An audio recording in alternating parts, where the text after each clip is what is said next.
Hablaremos esta noche acerca de las hetairas. Tenemos nuevos datos acerca de las hetairas, que no son otra cosa que las muchachas, en fin, las prostitutas griegas. Cuando nos referimos a los simposios, hemos hablado de ellas, ¿no? Aquellas reuniones de hombres, mejor dicho, que estaban destinadas a la conversación y al vino. Se conversaba y se escabiaba. Y allí las mujeres no tenían posibilidad de entrar. Estaba absolutamente prohibido que las damas griegas, estoy acertando mucho hoy, pudieran participar del simposio. ¿Cómo era un simposio?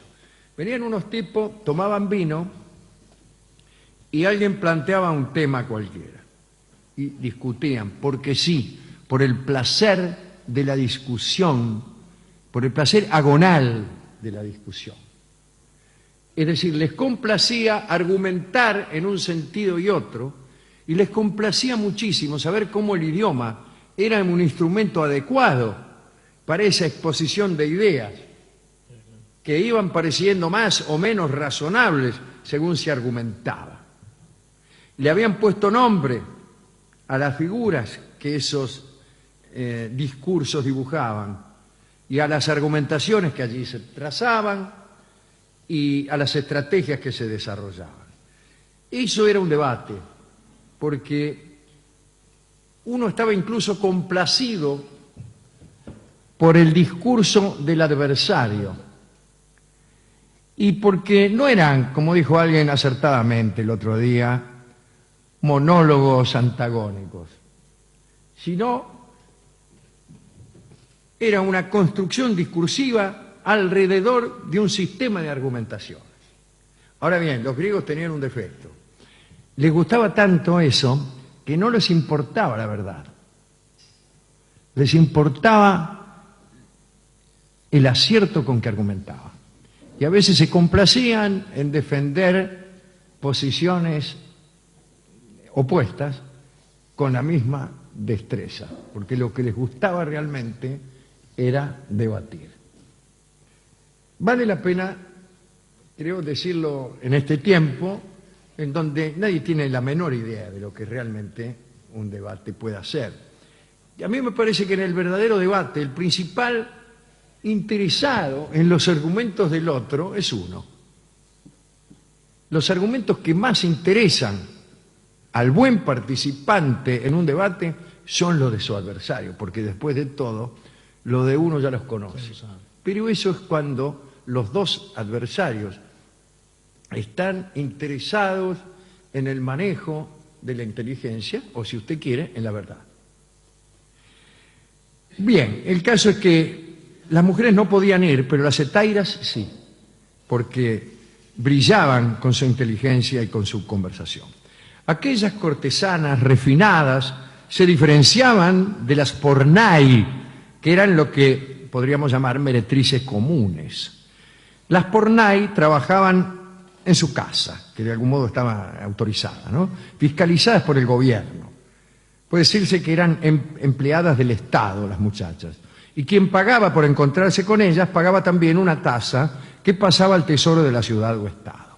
En las casas, con frecuencia vestidas apenas con un velo, no las casas sino ellas, las pornai se sometían a las miradas de los probables clientes, que bueno, evaluaban la posibilidad de tener algún trato con ellas.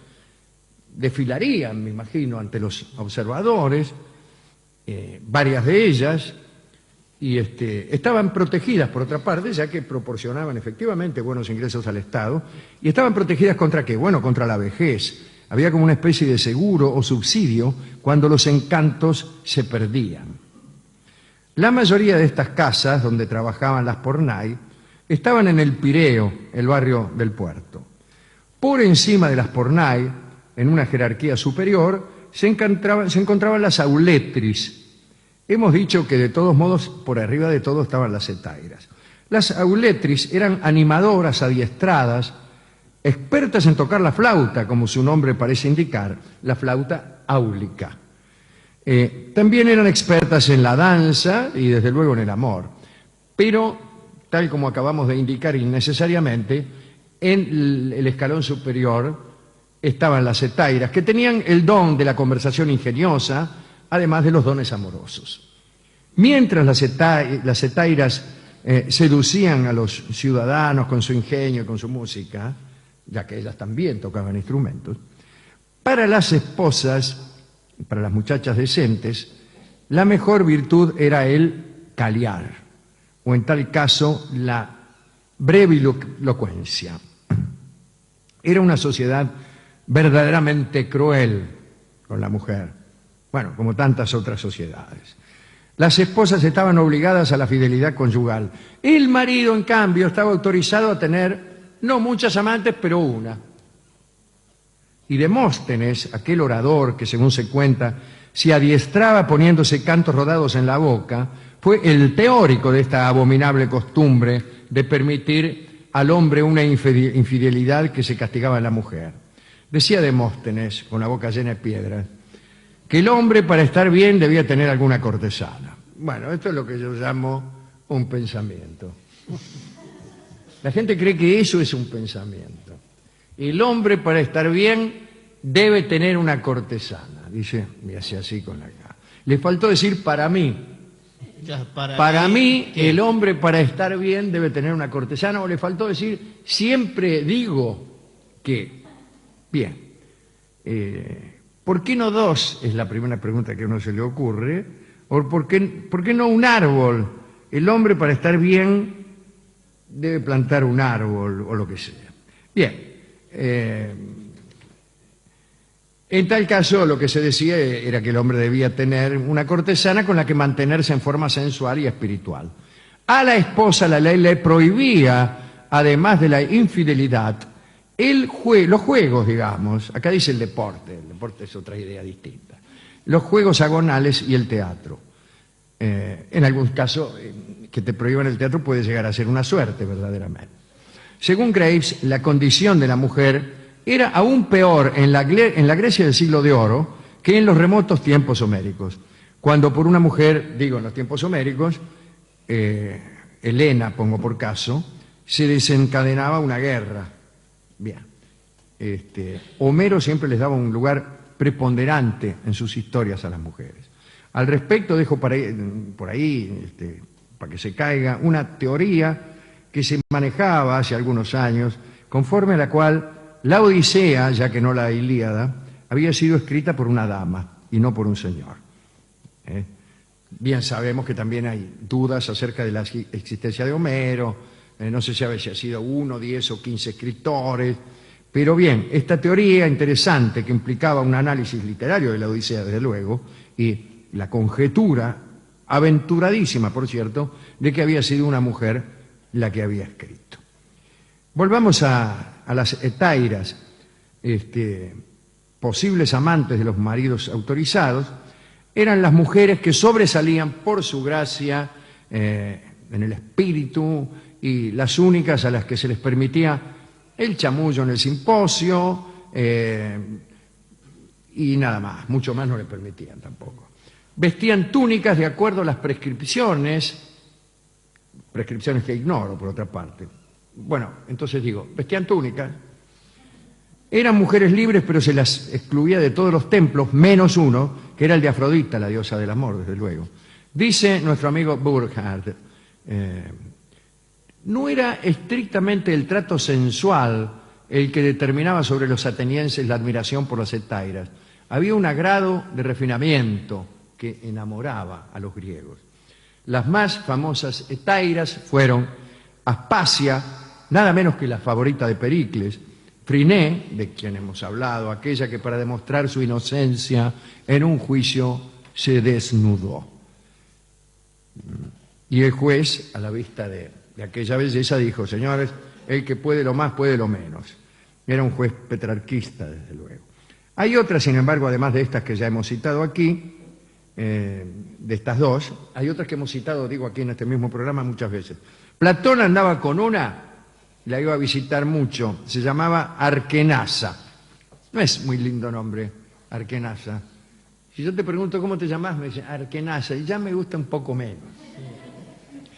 Epicuro reconocía deber buena parte de sus teorías sobre el placer a una llamada Dánae, y a otro que se llamaba Leoncia, más o menos, que al parecer le habían proporcionado las más elocuentes explicaciones del mundo.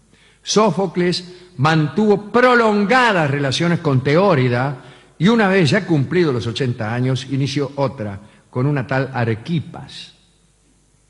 Pero citemos algunas sobre las que se sabe todavía más.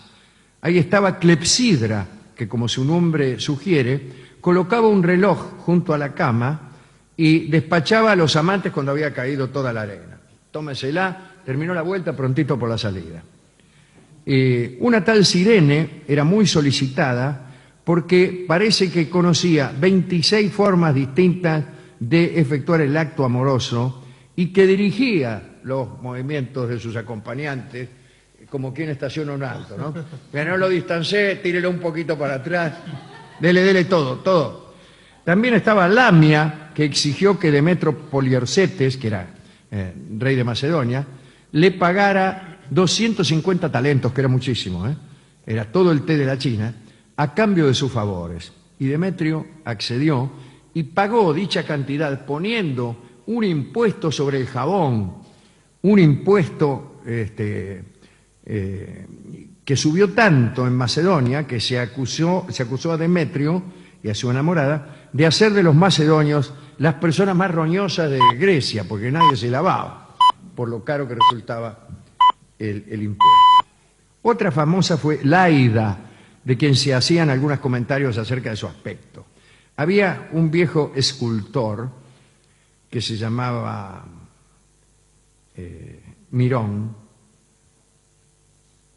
un nombre que le favorecía mucho en su profesión, que la tomó como modelo a Laida y se enamoró de ella y le ofreció todo lo que poseía con tal de que se quedase con él aquella noche.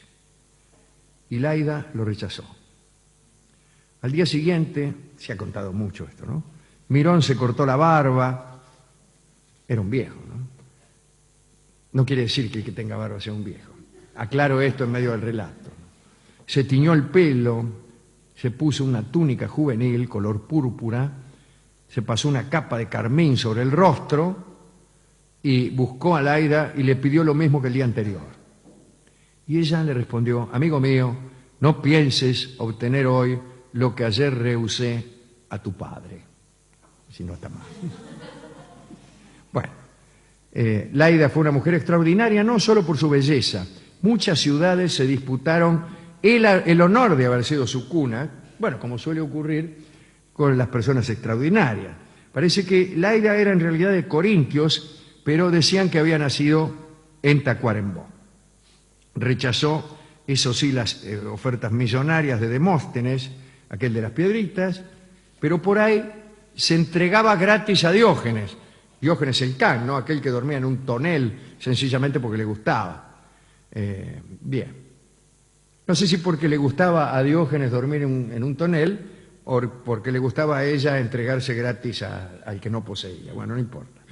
Laida murió pobre, claro, bueno, después de todo este despilfarro. Ayudaba a las personas que estaban en la miseria. Atenas le ofreció unos magníficos funerales, como jamás los tuvo ningún hombre de Estado, ni general, ni nadie. Esa fue Laida, la más simpática de todas las hetairas, que es la que yo prefiero. Esta y Friné, porque una persona que se desnuda en un juicio siempre merece el mayor de nuestros respetos. ¿A quién dedicar esto? A todas las damas presentes y especialmente a las damas ausentes. Aquí en este programa tenemos una gran debilidad por las damas ausentes. Tanto es así que estamos a veces deseando que algunas damas se vayan para poder adorarlas como se merecen. Hemos ido a la discoteca, no había nada, no había nada, no había absolutamente nada. Pero yo le pregunté al discotecario qué parte de la mujer era aquella que más le atraía, aquella que más, cuya visión más lo enloquecía. Y él inmediatamente me contestó: los ojos. Como yo estaba de acuerdo con semejante afirmación, acepté que me diera esta bella rumba que canta Gardel y que se llama Por tus ojos negros.